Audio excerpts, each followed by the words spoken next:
Agradeço muitíssimo a doutora Renata Rocco pela belíssima apresentação. Convido todos para a abertura da exposição, reitero. E agora, com muito prazer, que eu apresento o professor Tadeu Chiarelli, o nosso último conferencista dessa manhã. O professor Tadeu é professor titular aposentado da Escola de Comunicação e Artes da USP. Atualmente é professor sênior da mesma escola, onde continua atuando junto ao programa de pós-graduação em artes visuais. Eu vou destacar só algumas coisas, seria impossível fazer um relato digno da atuação e da produção do professor Tadeu, então eu vou destacar só alguns pontos.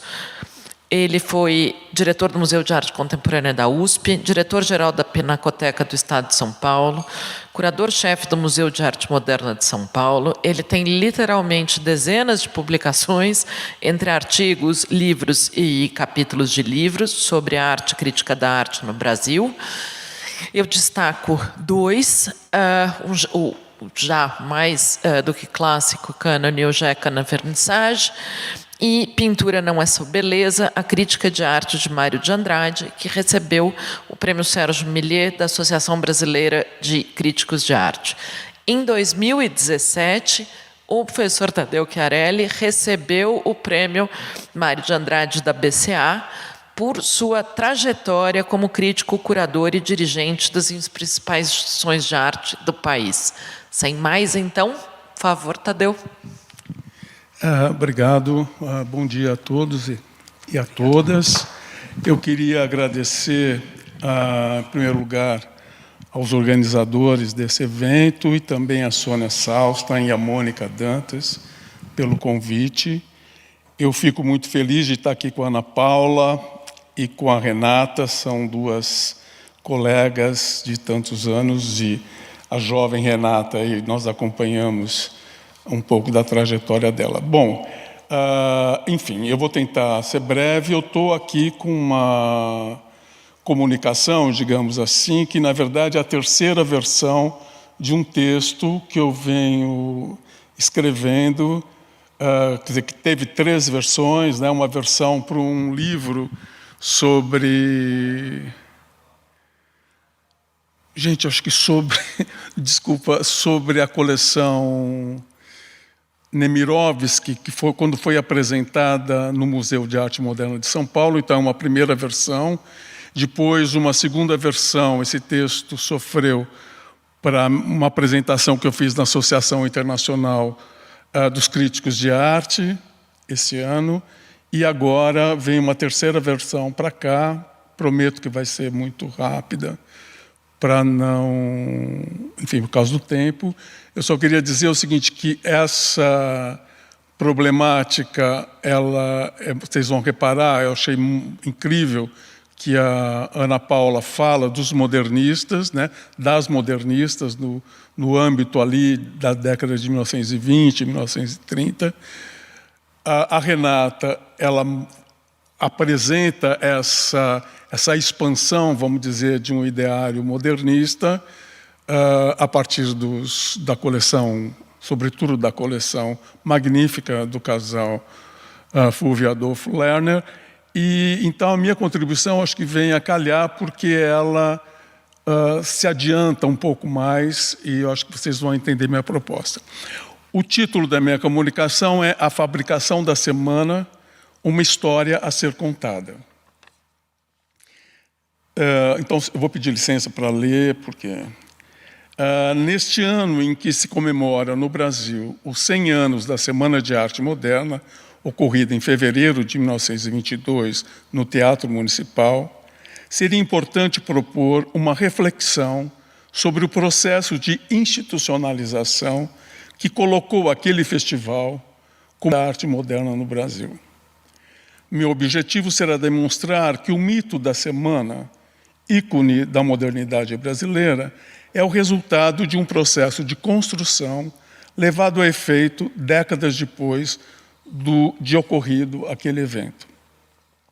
Isso não significa, é evidente, diminuir a importância assumida pela semana, ainda nos anos 20, para uma parcela minúscula, porém importante da cena intelectual de São Paulo e do Rio de Janeiro.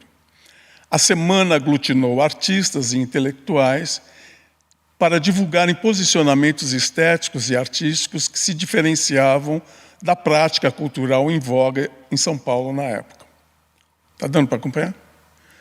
Por outro lado, ajudou a criar condições para que alguns dos artistas e intelectuais nela engajados direcionassem suas carreiras no sentido de se especializarem nas áreas artísticas escolhidas. Tal foi o caso, por exemplo, de Anita Malfatti e Emiliano de Cavalcanti, que após a participação na semana, investiriam na continuidade de suas respectivas formações, pleiteando subsídios e ou criando condições para estágios na Europa. No âmbito das letras, Oswald de Andrade, por exemplo, desenvolverá sua produção como a afirmação, negação e superação do modernismo de 1922, constituindo uma das obras mais importantes do século XX no Brasil. Mário de Andrade, por sua vez, também deve ser lembrado como um modernista que, durante toda a sua vida, entenderia a semana como um marco que extrapolaria o próprio modernismo paulistano, expandindo-se para o Brasil como um todo. Mário de Andrade deve ser lembrado não apenas como escritor, poeta, crítico de arte e influenciador de outros artistas e intelectuais, como nós pudemos ver na comunicação da Ana Paula, mas também por seu papel como gestor público na área da cultura, tanto na cidade de São Paulo quanto no Rio de Janeiro. Nessa última antiga capital federal, Mário de Andrade, junto com seus companheiros, implantaria políticas públicas visando tanto a preservação do patrimônio artístico e cultural do país, quanto a criação de incentivos à produção artística. Então, nesse sentido, nos anos 20 e 30, a gente percebe a importância desses protagonistas da semana. Apesar da importância das ações desses protagonistas, o evento não recebeu reconhecimento imediato. De meados dos anos 20 até o período imediato ao final da Segunda Grande Guerra, a semana permanecerá como um acontecimento de interesse apenas local. Com discreta abrangência nacional, ela, naquele período, jamais foi reconhecida pelo grosso da sociedade brasileira e mesmo por intelectuais e artistas de outros pontos do Brasil como um marco da introdução da arte moderna no país. Tal situação apenas começaria a mudar quando, já no final dos anos 40 e início da década seguinte, uma parte da elite da cidade de São Paulo irá retirar do bolso do colete o episódio da Semana de Arte Moderna de 22 como uma carta fundamental para justificar o endosso necessário para que a cidade pudesse bancar seus dois novos museus de arte. O Museu de Arte de São Paulo, o MASP, fundado em 47, e o antigo Museu de Arte Moderna de São Paulo, fundado no ano seguinte, e a consequente Bienal do Museu de Arte Moderna de São Paulo, cuja primeira edição, como todos nós sabemos, ocorreu em 51. A carta na manga dos articuladores dessas novas instituições era justamente o fato de que, em 22, a cidade de São Paulo havia abrigado um festival de arte chamado Semana de Arte Moderna, que precisava ser reconhecida como berço da modernidade da arte no Brasil. Assim, foi sendo criada a crença de que o que justificaria o surgimento do MASP, do MAN e da Bienal era o fato de que São Paulo teria sido o nascedouro da arte moderna do Brasil com a Semana de 22. Meu objetivo agora é demonstrar como esse processo de mitificação da semana foi realizado por meio das atividades públicas daquelas instituições. Apenas com o estudo desse processo, me parece, será possível entender como aquele evento deixou de ser visto como um mero festival para ser encarado como um marco de uma nova era. O foco do MASP, do MAN e sua Bienal foi projetar a arte em geral e a arte moderna em particular para um público cada vez maior, pois queria fazer crer que, por meio do incentivo à arte, São Paulo, no conjunto de estados do país, coroaria sua posição de protagonista. Ou seja, o surgimento dos museus de arte de São Paulo, da Bienal e a fabricação do mito da semana faziam parte de um projeto que englobava tais ações, mas também as transcendiam. O primeiro grande ato desse projeto ocorrerá em 51, com a inauguração da primeira Bienal de Arte Moderna de São Paulo.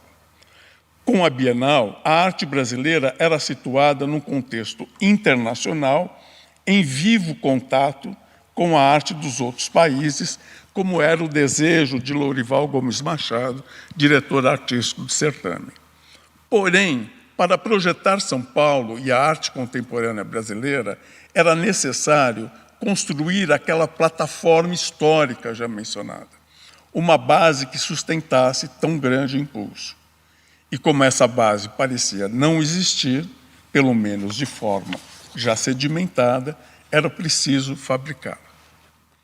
Como mencionado, ao estudar as histórias do MASP e do antigo MAN, nota-se que, desde o início, ambos estavam decididos a construir uma narrativa que embasasse e justificasse suas respectivas existências. Nesse sentido é que se entende a necessidade de buscar no passado recente do ambiente artístico-cultural da cidade ou do país algum evento capaz de ser percebido como início do moderno entre nós. Tal necessidade explicaria a razão para as homenagens que os dois museus e a Bienal de São Paulo farão a artistas que haviam participado da semana ou de seus desdobramentos sequentes. Em 1950, o antigo MAN, eu sempre falo antigo MAN porque é falar do atual MAC e o novo MAN está lá, né? Em 1950, o antigo MAN organiza uma retrospectiva de Tarsila do Amaral. Embora a artista não tivesse participado da semana, ela era identificada sempre como fruto do burburinho paulistano eclodido após aquele evento. No ano seguinte, durante a primeira Bienal do Museu de Arte Moderna de São Paulo, são premiados 3 artistas que efetivamente tinham participado da Semana de 22. Emiliano de Cavalcante, Vitor Brecheret e Oswaldo Guild. Além deles, foram homenageados mais 4 artistas ligados ao posterior desenvolvimento do modernismo de 22. Lívio Abramo, Cândido Portinari, Bruno Jorge e Lazar Segal. É claro que o Guild, existe uma polêmica do Guild ter participado ou não da semana, mas, enfim, em determinados momentos ele era visto como tal. Em 52, o MAN de São Paulo realizou a mostra Semana de Arte Moderna de 22, exposição comemorativa, uma homenagem ao aniversário de 30 anos da semana. Menotti Del Picchia, poeta, escritor, jornalista e também participante da semana, e meu atual objeto de estudo, eu achei melhor não falar dele aqui para trazer essa questão. Enfim, afirma no texto para o catálogo da exposição que o então presidente da República, Getúlio Vargas, em documento oficial, responsabilizava positivamente a semana por ter provocado uma, entre aspas, revolução visceral no país, atingindo, além da estética, entre aspas, a economia, a política e a própria estrutura social brasileira. Fecha aspas. Esse posicionamento do então presidente do Brasil demonstra que o processo de consolidação da semana como marco fundador da modernidade local se constituía num fato agora concreto, né, para os setores oficiais brasileiros já em 52. Apesar da mostra ocorrida no MAN, Nota-se que essa edição da Bienal, que na verdade foi que ocorreu entre 53 e 54, aquela narrativa que visava encontrar um marco fundador para a arte moderna, ainda se encontrava em construção, na verdade. Como prova, basta lembrar que aquela mesma edição contou, entre outras, com duas importantes mostras que deslocavam para um passado anterior a 22 o surgimento da arte moderna no país. Refiro-me à retrospectiva de Eliseu Visconti e ao panorama dedicado à pintura de paisagens no Brasil. Na primeira, organizada por José Simeão Leal, Visconti era apresentado como o artista que, abre aspas, inicia a arte moderna brasileira, rompendo com um academismo estéril no seu artificialismo, fecha aspas.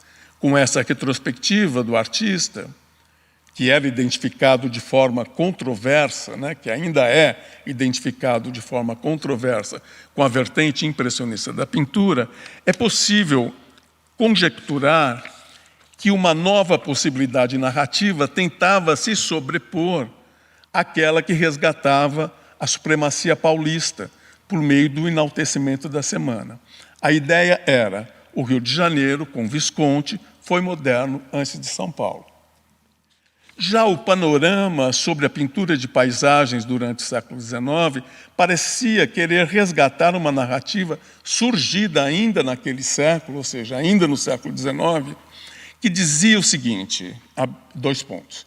Por meio da captação da paisagem física do país, a pintura de paisagem teria se emancipado da arte ensinada na academia e, por conseguinte, criado uma arte moderna e brasileira.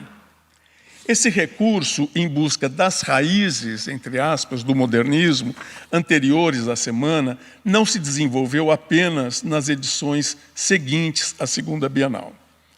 A recuperação da semana como base de lançamento do modernismo no Brasil continuava quando, na edição de 63, ou seja, já na década seguinte, ou seja, no ano em que a semana já completava 40 anos, ela completara no ano anterior, são produzidas salas especiais em homenagem a Di Cavalcanti e Anita Malfatti, pioneiros do modernismo paulistano de 22 e daqueles que surgiram imediatamente após a semana, dando continuidade ao seu cunho revolucionário, entre aspas, Tarsila do Amaral e Flávio de Carvalho.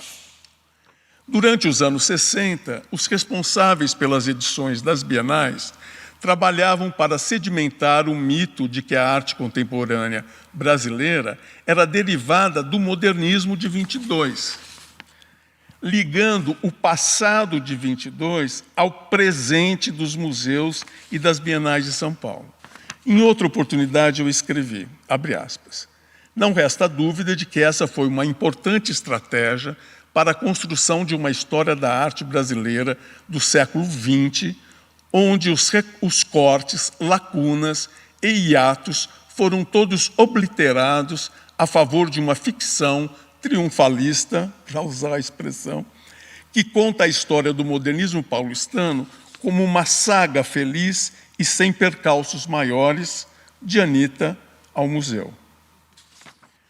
É claro que, ao escrever esse parágrafo, estava na minha mente o importante livro de Paulo Mendes de Almeida, que, surgido como uma série de artigos na imprensa paulistana, foi publicado em forma de livro em 61, em comemoração aos 40 anos da semana, que seriam completados no ano seguinte. Já estou caminhando para o fim, tá? Ali, Almeida naturalizava todas as idas e vindas do ambiente artístico de São Paulo, dando a entender que, na cidade, aos poucos, a arte moderna foi deixando de ser uma necessidade apenas individual, leia-se Anita Malfatti, para tornar-se uma necessidade coletiva, leia-se Museu de Arte Moderna. Durante a década de 60, foram várias as salas especiais nas bienais e as retrospectivas organizadas pelos museus de São Paulo em homenagem a todos os modernistas históricos, o que aos poucos foi consolidando a narrativa que de 17 a 48, de novo, de Anita ao museu, a arte moderna brasileira teria nascido, crescido e florescido. Em São Paulo, é claro. Dentro dessa construção, é importante lembrar das mostras comemorativas dos aniversários redondos da semana. A que marcou 50 anos do evento, ocorrida em 72 no MASP, Semana de 22, Antecedentes e Consequências, e em 82 do Modernismo Bienal, apresentada no MAN de São Paulo, uma espécie de espacialização do esquema proposto pelo livro citado de Paulo Mendes de Almeida. Caminhando literalmente para o fim agora.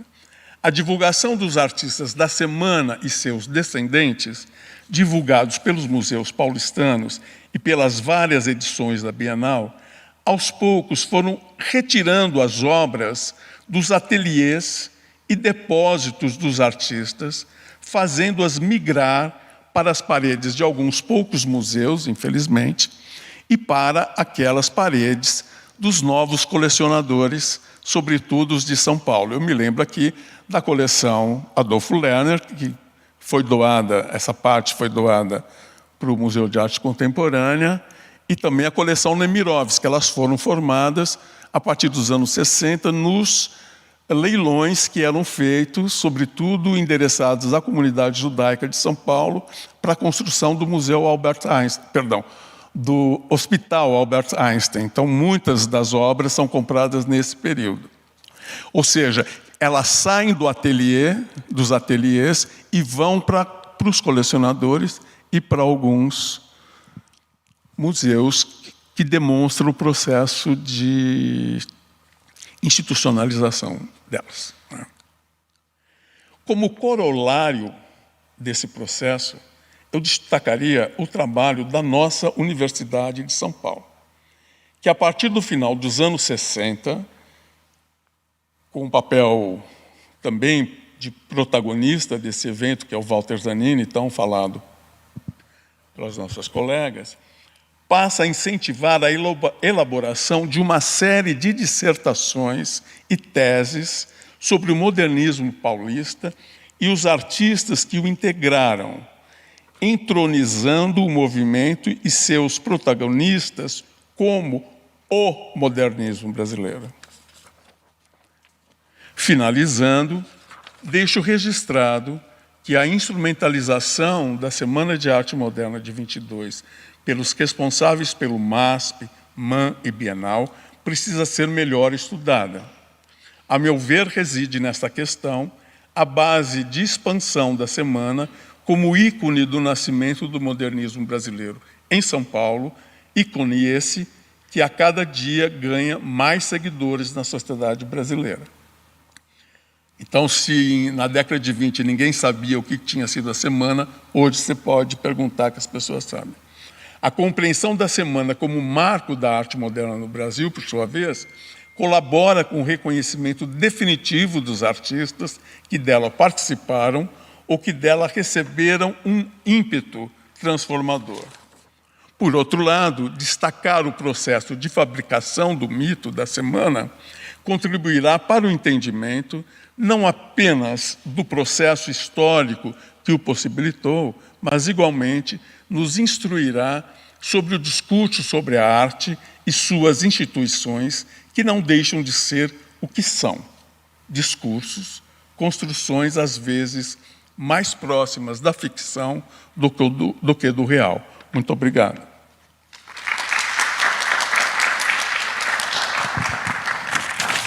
Não vou nem levantar, né?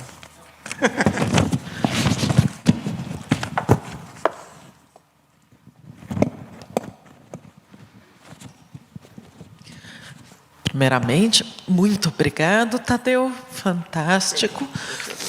Temos agora 15 minutinhos para perguntas entre os membros.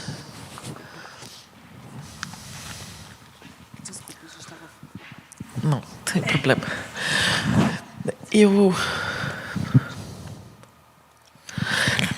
Na verdade, eu queria fazer um comentário muito breve, mas ouvindo o Tadeu falar a questão da fabricação, eu não consigo não pensar nas várias fabricações da província e depois Estado de São Paulo. A fabricação dos bandeirantes, a fabricação dos quatrocentões, a fabricação de São Paulo, a locomotiva do país, são todas fabricações impressionantes de final do 19 e primeiras décadas do 20 e que assustadoramente continuam sendo reiteradas, né?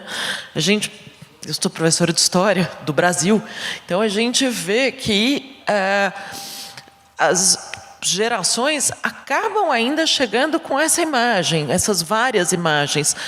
São Paulo não teve escravidão como os outros lugares. Sério? Não, assim, o locus da escravidão é o Rio, é a Bahia. São Paulo teve um movimento de emancipação, né? São Paulo teve um movimento de trazer a imigração cedo. Quer dizer, vá lá, Vergueiro, na década de 40, mas o Vergueiro era traficante, ele não era só escravocrata, né? Então, ouvindo isso, eu não sei se isso é uma pergunta ou uma curiosidade, na verdade, essa questão de que São Paulo é essa das primeiras décadas que precisa fabricar tanto? E qual é o papel nessa fabricação da arte? Eles estão fabricando história, eles estão fabricando progresso, eles estão limpando a própria história, criando genealogias. Uma elite que era considerada absolutamente não refinada comparado com outras do país, né? Mitificando as suas origens. E eu acho que esse componente da arte é um componente fundamental nessa construção mais ampla. Então, eu adoraria se eu pudesse ouvir vocês um pouco sobre isso. Se você pode falar? Você quer falar? Não, eu fiquei empolgado porque eu estou estudando, passei a estudar o Menotti Del Pique justamente por essa questão. Porque... Bom, ninguém estuda Monteiro Lobato, Mário de Andrade, assim, né? Por que isso? Porque tem essa construção do mito do paulista, do mito do bandeirante, né? E porque eu estudo, na verdade, o monumento às bandeiras, que é o grande apogeu dessa coisa. Então, eu comecei a desenvolver um trabalho sobre essa problemática do bandeirante, como ela se refletia no campo das artes visuais, em São Paulo, né? Porque, obviamente, o projeto do Vitor Brecheret não é o primeiro, né? E você começa a sentir, já assim, no início dos anos 10, proposições de construção do monumento aos bandeirantes para homenageá-los, porque ele era a base de São Paulo. Quer dizer, você percebe durante todos os anos 20, sobretudo num artista, num intelectual como Menotti, que escrevia diariamente no jornal, tal, sempre odes cada vez mais fortes em relação a São Paulo. Então, por que eu estudo ele? Porque, na verdade, ele estava por trás do Vitor Brecheret, na primeira versão, porque o Brecheret não falava português, vivia muitos anos na Europa, não sabia absolutamente nada de história do Brasil, e foi o Menotti Del Pique que falou sobre a saga Bandeirante, ele sendo filho de italianos. Então é uma coisa assim fantástica, mas eu acho que tem que se estudar isso, sem dúvida alguma, porque é fundamental para se entender não só o modernismo, mas o ambiente de São Paulo como um todo. Desculpa se eu falei demais.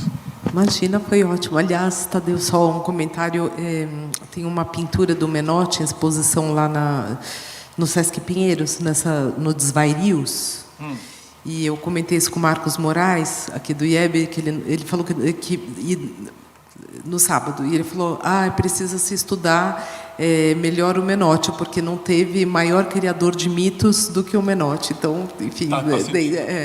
Não, ele não está estudando, mas ele falou, precisa... Vou comentar, e essa pintura é de 52. De 52. Então, por isso, de repente... Bom, concordo, Mônica, acho que São Paulo é bom em criar mitos, e eu acho que, já que a gente está no USP Pensa o Brasil, né, a USP também ajuda bastante na ficção, né, de criação do Brasil. Essa construção que o Tadeu fez, eu não sei se você conhece o livro do Frederico Coelho, A Semana Sem Fim. Sim. Eu gosto muito, tal. Acho que sempre tem um capítulo ali que me chama a atenção, quando ele fala que em 1942 teve um debate na imprensa sobre se o modernismo teria morrido, porque já não tinha mais impacto, ninguém mais lia.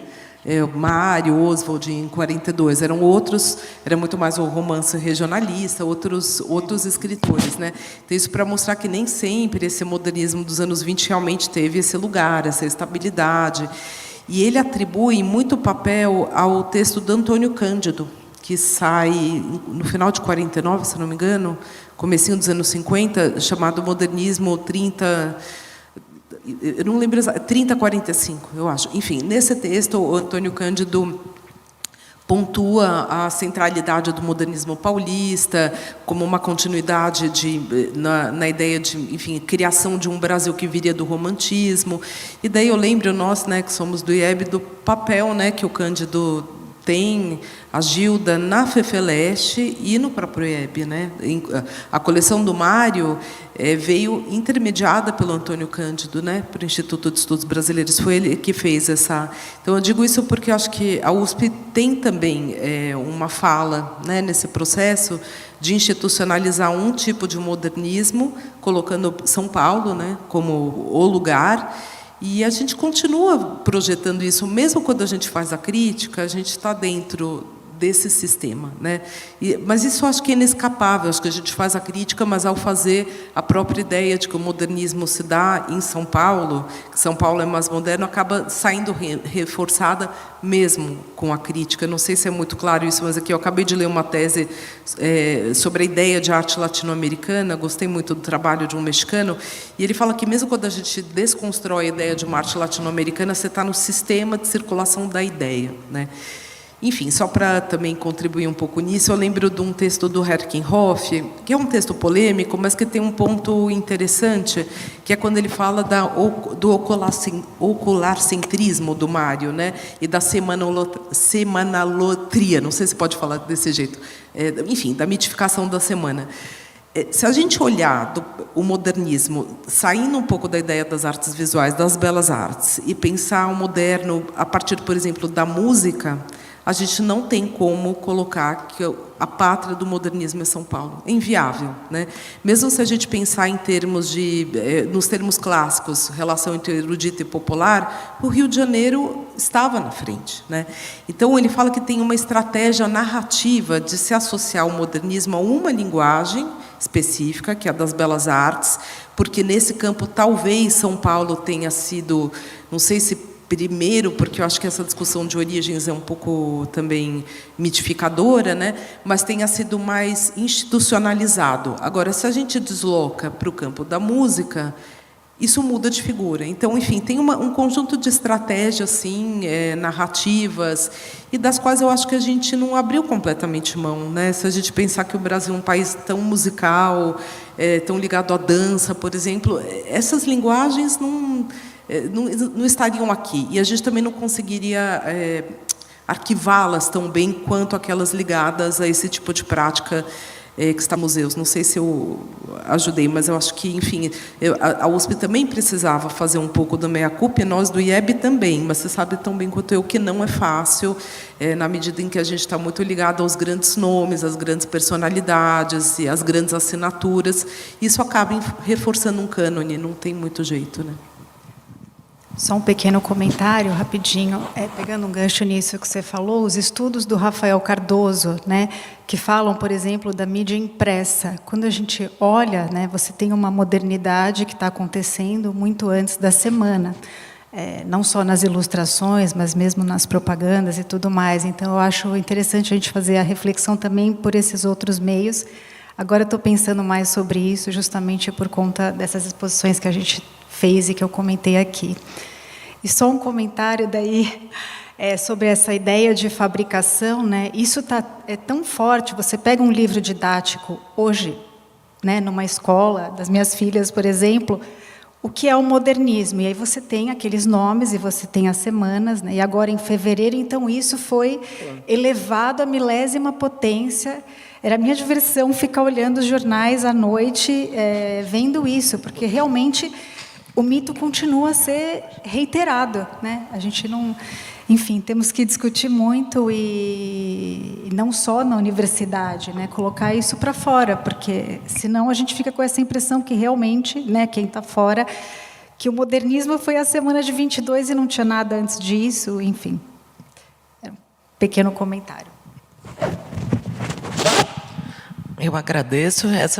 Eu acho essa uma grande questão e, de fato, a universidade é criada nesse bojo e é pensada para inventar, para fabricar uma determinada São Paulo, que inventa um lugar na história nos séculos XVI, XVII, XVIII, que nunca teve, né? E nem no XIX, na verdade.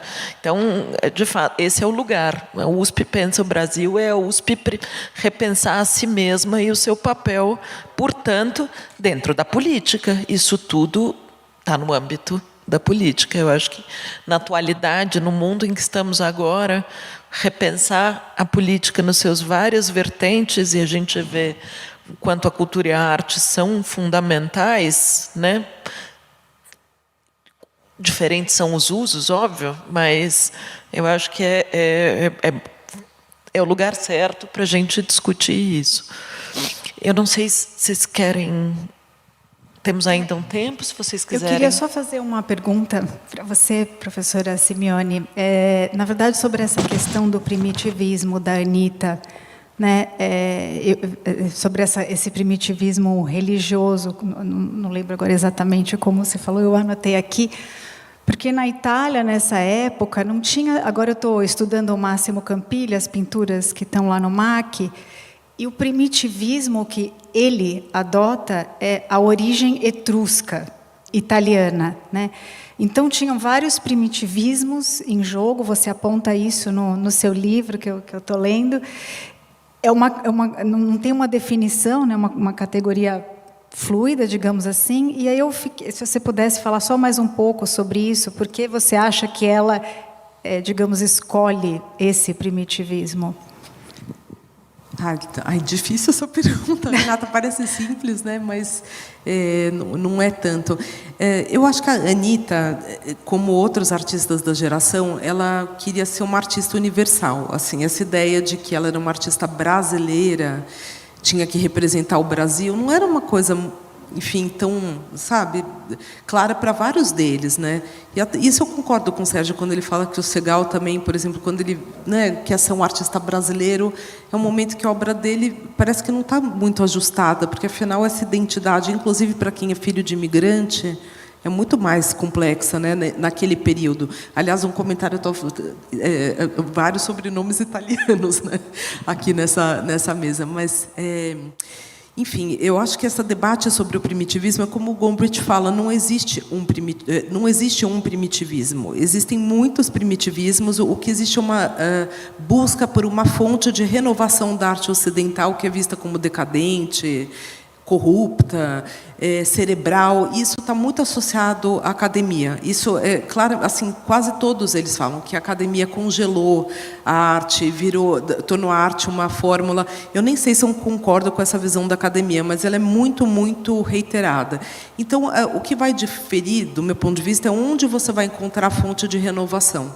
Para alguns vai ser na Oceania, para outros vai ser na África. O que a gente acha simpático, porque isso virou cânone, mas é complicado, porque você congela a historicidade desses povos, né? Então, é como se houvesse uma África que ficou intacta, uma África intacta do século XVI até o século XX, e tudo é colocado junto, né? Como se eles não tivessem história.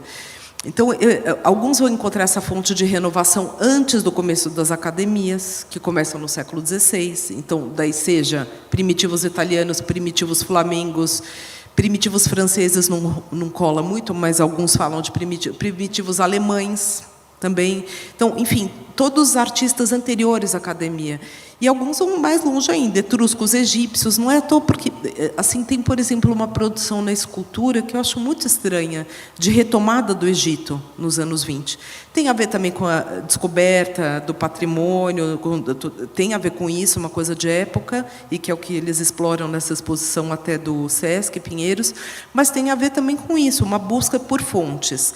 Agora, acabou se tornando mais potente, mais reconhecido esse primitivismo que adota as outras culturas como o lugar da fonte da renovação. E, para a gente, na América Latina, isso foi estratégico, porque, como eles falavam, enquanto os europeus têm que viajar para encontrar o outro, a gente tem o outro aqui. Então, acaba sendo uma espécie de positivação do lugar da periferia. Só que a Anitta não fez esse caminho e não foi a única, inclusive na América, né? O Torres Garcia, num primeiro momento, também não faz. Ele vai atrás de fontes mais europeias. Agora, eu acho que isso tem um preço, na França e no Brasil, né? Tem um artigo da Michelle Gritt, que ela não fala tanto de primitivismo, mas eu gosto bastante, que ela fala de 4 latino-americanas na França. A Amélia Pelaez, a Anitta, a Amélia Pelaez é cubana, a Anitta, a Tarsila e a Maria Esquerdo. 2 tiveram sucesso, Maria Esquerdo e a Tarsila. 2 tiveram fracasso, a Amélia Pelaez e a Anitta. O que as 2 que tiveram sucesso têm em comum? Elas usam a origem latino-americana como um dispositivo nas obras, com a ideia de outro, de excêntrico, de primitivo. A Amélia Pelaez e a Anitta são artistas mais universais, e elas não têm êxito. Então, tem a ver com isso, eu acho. Não sei se eu respondi. Sim, obrigada. Poderia dar um pitaco aí? Diga. Nessa coisa primitiva? Eu acho que um artista que é muito pouco visto e, enfim, pelo menos aqui no Brasil eu não vejo e que está na base do Maurice Denis, está na base de todo mundo, que é o Chavannes, o Puig de Chavannes, que tem uma dimensão, sei lá, se você olha, você mostrou esse trabalho acho que é Ressurreição de Lázaro, do Maurice Denis, o Chavannes está lá. Você tem uma maneira de percepção do plano da pintura que é magnífica. Eu acho magnífico e acho essa Ressurreição de Lázaro maravilhoso. Agora, o que eu acho problemático é que a Anitta tenta e não consegue. Entendeu? Porque eu acho que você tem também uma tentativa de planaridade e tal, mas que ela não é feliz, infelizmente, nessa Ressurreição de Lázaro, que o Mário de Andrade fala assim: eu menti por você. Eu falei que esse trabalho era bom e não era bom. Eu menti publicamente para o Estado comprar, tanto é que está no Museu de Arte Sacra. E, para fechar, eu acho que o outro religioso do modernismo, né, é o Fúvio Penacchi, né, que ele, enfim, que eu acho que também é alguém poderia ser visto. Só isso. E, aliás, o Fúvio é uma pena, né? Porque agora a casa dele acabou de ter toda a coleção. Um museu, aquela casa. Não sei se vocês acompanharam isso, mas era a única casa de artista que a gente tinha em São Paulo, toda pintada, cozinha, banheiro, tudo. E com azulejo, tudo. E, enfim, foi tudo pulverizado, uma pena. As fronhas, as toalhas, panos de prato eram desenhados por ele e bordados pela mulher, pela dona Filomena. Era uma coisa... Arte total, né? Arte total. Era o exemplo, né, da arte total, com obras religiosas. Bom, sem contar a casa em si, né, que era uma mistura de arquitetura italiana e brasileira tradicional. Né? Isso realmente eu não consigo entender como a comunidade italiana de São Paulo não se organizou minimamente para fazer daquilo um museu da própria imigração. Enfim, isso deu muita dor. Porque foi agora, faz o quê? 2 meses, né? Muito pouco tempo. Mas eu agradeço, Tadeu, acho que tem tudo a ver, sim. O Puig de Chavannes é um artista que está na base também do Almeida Júnior, né? A partir da Monção. Ninguém fala. Ninguém fala dele. E ele está no Dorset. Está ai, como é que chama ali onde tem o pêndulo do Foucault? Ai, é maravilhosa a pintura dele ali. Bom, eu adoro. Eu adoro. Eu gosto do século XIX, né? A gente tem que falar assim, é um crime, mas eu gosto. Aula de pintura. Só que ele ficou de lado, porque ele não era da vertente impressionista, que era o negócio. Ele também era primitivo, né? Entre aspas. Ele virou pintor oficial, mas é de uma né, sofisticação que todo mundo vai beber nele. Todos. Todos. Obrigada. Bom, se ninguém mais tiver questões, já são já é 12:22. Então, eu agradeço muitíssimo, professora Ana Paula, professor Tadeu, doutora Renata, e mais uma vez agradeço a professora Maria Arminda pelo evento, ao Abílio, ao professor Alexandre. Muito obrigada. Agradeço em meu nome, em nome da professora Sônia Salstein, diretora do IEB, e pelo próprio Instituto de Estudos Brasileiros. Obrigada. Obrigada.